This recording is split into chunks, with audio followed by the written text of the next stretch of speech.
Well, apart from cargo and repatriation flights, airports around the country have been literally shut down during the lockdown.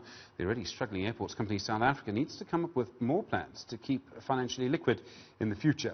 Mpofu is the CEO of Airports Company South Africa. She joins us now. Mpumi, good evening to you. Thank you for your time on the pulse.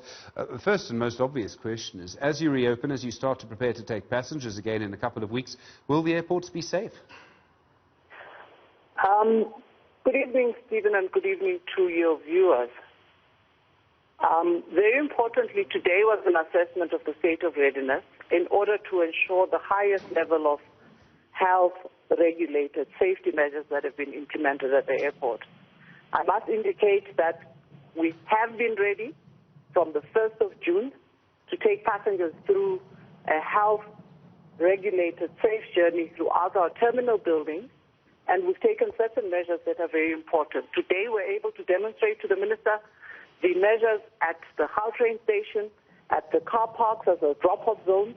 We're able to show the collaboration with Port Health on temperature screening, on admission of people into our facilities on condition that they do not exhibit any signs of illness. We've also demonstrated social distancing measures that have been taken throughout the terminal building, marking, barring of chairs in order to create the 1.5 meters that's required. We've also promoted self-check-in and social distancing there to ensure that people are able to use and obtain their own boarding passes. When people require assistance, we've introduced barriers, the barriers they use in shops between the people at the counter and the passengers. And every high touch point has been provided with sanitization points, some mostly automated at boarding gates, at security points. But very importantly, all of this is underpinned by what government has already regulated for level 3, which is mandatory masks. And that basically is the measures that we've taken. The sanitization points across the airport, as the Minister indicated and reflected, you have never seen so many sanitization points. We have them on walls, we have people, we have COVID monitors who guard and make sure and guide passengers throughout the terminal building. So measures have been taken unprecedented at the airport, as we illustrated today, to make the passenger journey a much safer one. All of this is going to cost money, and at the same time, if I remember correctly, you actually charge airlines a sort of airport tax. In other words, for every ticket sold, they give you some money. There are going to be a lot fewer flights, and there's certainly going to be a lot fewer people going through your airports. That's going to create a financial headache, isn't it? Yes, it is, Stephen. I think up to now we're estimated we've spent about 30 million rand in basically kitting out the airports in order to make them compliant with the protocols that have been issued by Civil Aviation Authority and the Department of Health, guided by the World Health Organization. And as such, it's a necessary investment. What we really need to do to bring passengers back to air travel is to build the confidence that they will be safe.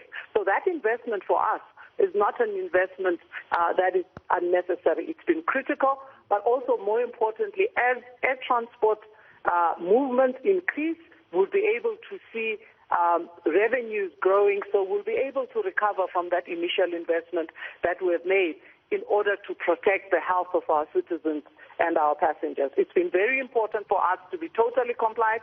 We're informed by the international organizations, ICAO, IATA, and the Airports Council, International Airports Council, about the standards. We have to match international standards, Stephen, as you might know, principally because the traveling journey, at this point we're dealing with domestic, but as soon as we deal with international, the traveling journey must be identical, whether you are in Johannesburg or Berlin or you are in London or New York. The traveler expects the same safety standards and the same protection in their travel journey.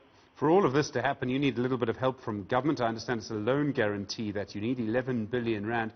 It's a fair amount of money. Do you think you're ever going to be able to make that money back, or do you think you're actually going to need some of that actual money in real cash from government? Stephen, our estimates are based and founded on the predictions that have been made around the decimation of international aviation. And so we've taken a very scientific approach of looking at the forecast and determining exactly what air traffic movements are likely to look like over a period of 7 to 8 years. So I must indicate that that 11 billion is a requirement until air traffic movements and revenues and passengers go back to pre-2020 figures. And in the current arrangement, we are looking for support in the form of a guarantee, and we would not, and that's in the worst case scenario. Now, what does that break down to? In essence, that's about 3.5 billion in the first, what government uses as medium-term expenditure framework period, but also in guarantee.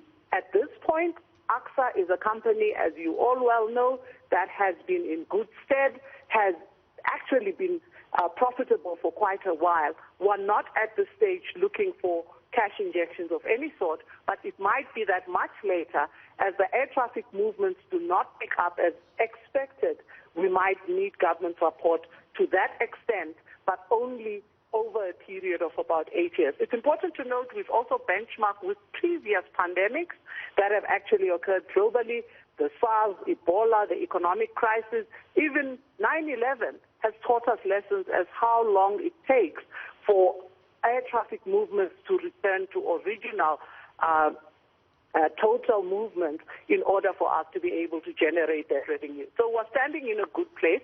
Yes, we would need that government support, but over a very long term until we come back to the level of profitability that we have. Having said that, we've also taken our own initiatives at AXA to basically review our financial situation in order to cope first before we even seek government support. Mpumi and Mpofu, really do appreciate the time. Thank you. CEO of the Airports Company South Africa.